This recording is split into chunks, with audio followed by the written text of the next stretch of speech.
Good day everyone, magandang araw naman sa ating lahat and welcome naman sa ating channel, Ang Buhay Ko sa Israel. So sa video na ito mga kapatid, meron ulit tayong share na video. Ito po ay interview ng Al Jazeera sa isa pong civilian doon sa loob ng Shifa Hospital. Nagulat yung interviewin niya kasi mayroon sinabi yung civilian doon sa loob ng Gaza at hindi niya inaasahan. Kaya tignan natin yung reaction ng Al Jazeera press na ito kasi nga they are promoting fake news. Yan, tignan natin mga kapatid yung video na ito. So ito po yung matanda. Hospital. Sabi niya, excerpt from an interview on Al Jazeera, a Gaza man complains about Hamas using hospital patients as human shield. So, siguro iba-ibang nag-i-interview, may mga sinasabi siya, pero later on, nagreklamo yung tao na ito sa reporter.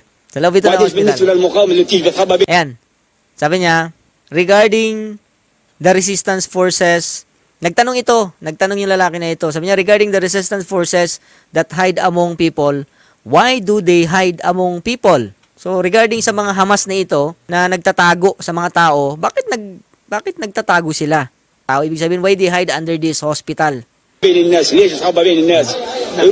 Sabi niya, let them go hide in hell. So, ibig sabihin, alam ng lalaki na ito na ginagamit ng Hamas, yung mga militant groups na ito, yung hospital, yung ilalim ng hospital. Kaya sabi niya, bakit dito pa sila nag-tunnel? Bakit dito pa ginawa pa nilang hideout? Ibig sabihin, makikita natin na wala talagang concern yung mga Hamas na ito sa mga civilian, mga kapatid.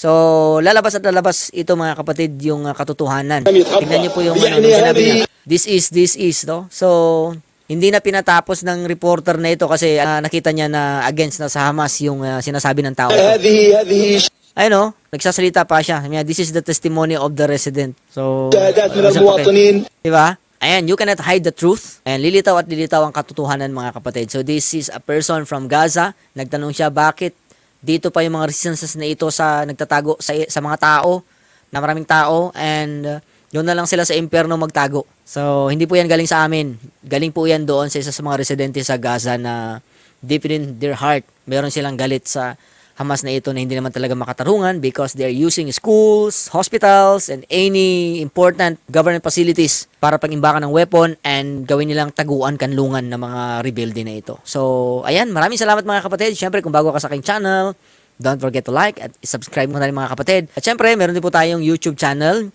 So, i-follow nyo mga kapatid, Ang Buhay Ko sa Israel sa ating YouTube channel para maging updated kayo sa mga ibang videos natin. So, anyway, maraming salamat. God bless you all. Bye-bye.